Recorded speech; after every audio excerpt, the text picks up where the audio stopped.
Hi all, this is Jan Almighty and welcome to this video.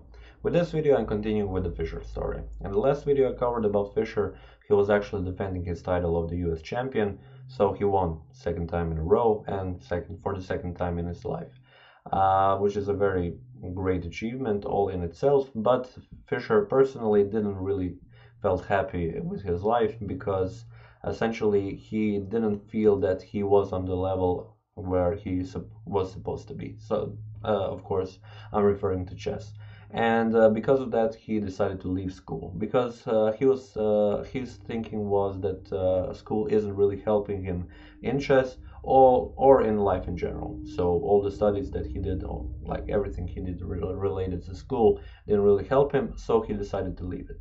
Of course, he wasn't on good terms with his mother, which I also mentioned in one of the previous videos. So his mother, which actually encouraged him to stay in school and get an education to have a better life in the future, he decided to part ways with her, and in 1959 he parted with his family and went on to go on a chess tour in South America. It wasn't just like to go and get away from his family. Fischer also wanted to better prepare to play later on in 1959 in the candidates tournament, to maybe even be like the possible challenger to Mikhail Botvinnik for the world championship. But of course, some of you probably know that that is not going to happen. But nevertheless, at that point in time, Fischer is still, as a youngster, as a 15-year-old, looking for chances to improve his game, improve his chess in general, and to later on face and look better against stronger opponents.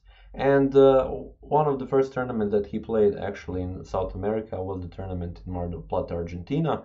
And yeah, I am going to show you first this game, and I'm also going to show a couple more games from this tournament.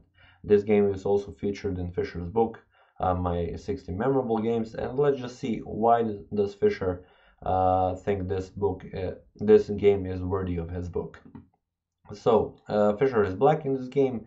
Pilnik plays e4 and he responds of course with c5, going for the Najdorf after a couple of moves. I just want to mention a couple of things about Herman Pilnik.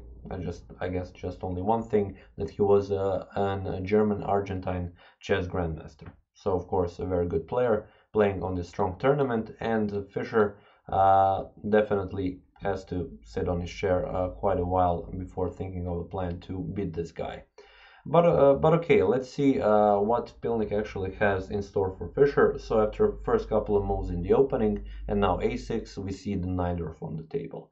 And now after this move, White definitely has a couple of options, playing the bishop on e3 or on g5, playing this bishop on e2, and Pilnik decides to play bishop on e2. There are many more variations going out of this Najdorf after a6, but these three are probably the main variations.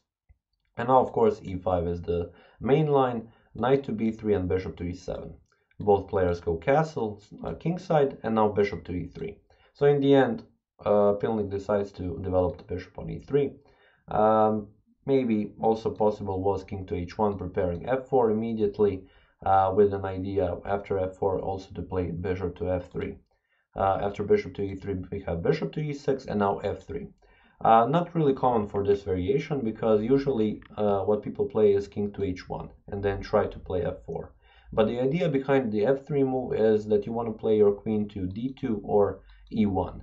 And the reason is why you want to do it. So why do you want to play f3 before you do it? Because knight to g4 is always a threat. And with this jump of the knight, there is attack on the dark square bishop, which then can be captured. And this is a very strong bishop for White, and he definitely wants to keep it. So this is why White plays f3 before moving the queen. We have queen to c7 and now queen to e1. So with the idea of putting the queen on the king side and then having some sort of an attack on the king side. Maybe then pushing the pawns, playing bishop to h6 and stuff like that. But Fischer continues with the development. Knight from b to d7 and now rook to d1, essentially stopping d5. We have b5 instead of that, and now rook to d2. Now, this is actually, I would say, the first mistake that Pilnik made in the game, and it's quite soon. I'm not really sure what was the purpose, entire purpose of this move, probably doubling up of the d-file, but this d6 pawn is quite well defended with this bishop, and it would take some time to actually capture it. This essentially allows knight to b6, which Fischer plays, and now instead of taking on b6, we see queen to f2. And already after this move, Fischer had a chance to actually go for a bigger advantage in the opening after playing knight to c4, because now what is happening? Rook and the bishop are attacked, and you don't want to give up your very strong dark square bishop, so you usually capture with the bishop on c4. And now pawn captures on c4 and knight to c1. There aren't that good squares for the knight, so you have to go to c1, and after rook to b8, you cannot really defend this pawn. If you push b3, then pawn captures, and now this knight is also undefended and attacked. So essentially a losing game for white. So you have to leave this pawn, develop the knight on e2, and after rook to b2, already here black is a pawn up and with a very active game. So this was something that Fischer could have gone for, but he decided to play rook to b8. And now we have bishop to b6 and rook to b6. Still, black is a bit better, but that was a much better approach there. We have knight to d5, and we see knight captures on d5. Pawn captures on d5 and bishop to d7. So a couple of exchanges in the center, and now Fischer is left with a bishop pair. But still the position is close, so you need to play the game.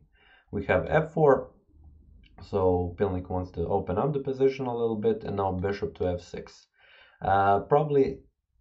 Okay, this is a good move because now you're not just defending on e5, you're also threatening to capture on f4 and capture on b2, the pawn.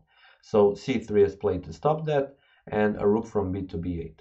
So this could have been played sooner in order to move the rook out of the way so that the queen can move somewhere in order, just to get rid of all these threats. We have pawn captures on e5 and bishop captures on e5, and now knight to d4. So centralizing the knight. But now we have g6, not allowing knight to f5, and also having a potential square for the bishop on g7. We have a3 and a5. So Fischer decides to attack on the queen side, and on the other hand, it isn't like there is a better idea here for black, because here when you open up, double up the rooks, it seems very plausible that in the end black will have some advantage. On the other hand, white kind of tried with something with queen to e1 and then queen to f2, but there aren't that many attacking chances on the king side here. Maybe knight to f3 now or something like that was possible, but Pilnik decided to play king to h1. And this allowed b4 immediately, and after this pawn captures on b4 and pawn captures on b4, we saw rook to c2. Okay, the queen is attacked, so you have to move it, but queen to b6, now the knight is attacked twice. And here Pilnik has to make a decisive move, because otherwise he is just losing the game. He plays knight to c6 and has a discovered attack on the queen, but the queen is defended by the rook. And also he is attacking with the knight the rook on b8. So it is a decisive move, and Fischer needs to make something out of it. And here decided to play pawn captures on a3. We have queen captures on b6 and rook captures on b6, so the knight isn't attacking the rook anymore, and now pawn captures on a3. And after all of this, as it seems, the game is kind of equal. Black has the bishop pair, but white has a very strong knight on c6 and a passed pawn on the a file. Even though it isn't the strongest of pawns, it is a passed pawn. So we have rook to a8 played by Fischer, so you want to pick up this pawn, and now knight to e5. Fischer gives up the bishop pair, but now he has disconnected pawns. But on the other hand, once again, white has two passed pawns now. So the game is still to be played. And now we are entering the endgame, where in the end we see which is the better endgame player.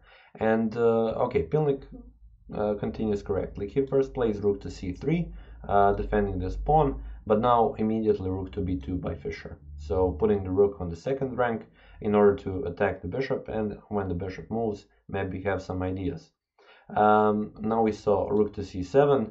Essentially Pilnik copies the idea because rook is on the 7th rank, and when the bishop moves you're attacking on the f7 square.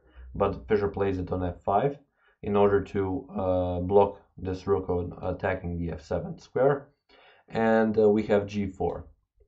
So Pilnik decides to go for the bold move, opening up the king, but with an idea of moving the bishop so that the rook can capture on f7.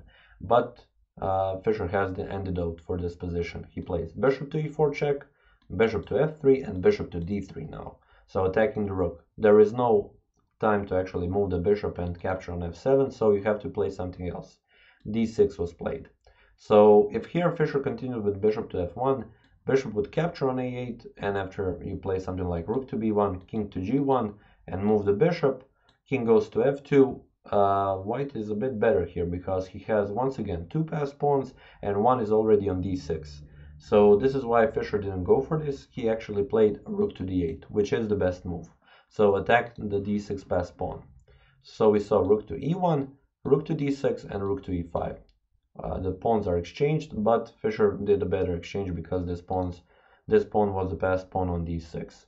We saw rook to f6 now, and copying the idea from Pilnik a while ago, now Fischer is attacking once again the bishop on the f-file to move the bishop and have the other rook come to the second rank to have a battery, or even come to f1 to give checkmate. So you have to do something about it, and unfortunately Pilnik makes a mistake. Here he plays a rook to e3. So essentially at this point I guess every one of you sees immediately, as good tacticians as you all are, what Fischer's next move is. So after rook to e3 he played rook to f3, and after rook captures on f3 we saw bishop to e4. So now the rook is pinned, and the king cannot come closer to the defense.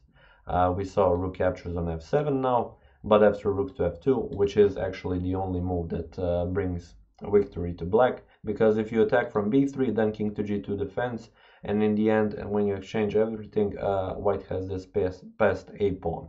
So rook to f2 doesn't allow king to come on g2. So here after rook to f8, king to g7 was played, and Pilnik resigned the game. Actually, if there was just one move more for white being played, so if g5 was there, it would be in a draw, because white could have given a perpetual check. Now after rook to f7, king goes to h6. You can play g5, but king captures on g5 and h4. Then you can play king to h5 or king to h6. If you play king to h4, then you have this nice little rook to f4, king to g5, and now rook captures on e4. Rook captures on f3. Still black is better, but he still needs to play this game. But okay, here as I said, after h4 you can play king to h6, the best move, so that you don't allow capture on h7. Yeah, and in the end you just win easily this game, because in the end you will have a bishop. So yeah, this is pretty much it for this video. As I've said at the beginning, I'm going to show you a couple of more games from the Mar del Plata tournament. And yeah, Fischer kind of showed once again why he is such a strong player, because endgame once again is the key how to improve your chess. But okay, that's pretty much it for this video. I would like to thank you for watching it, and I will see you next time.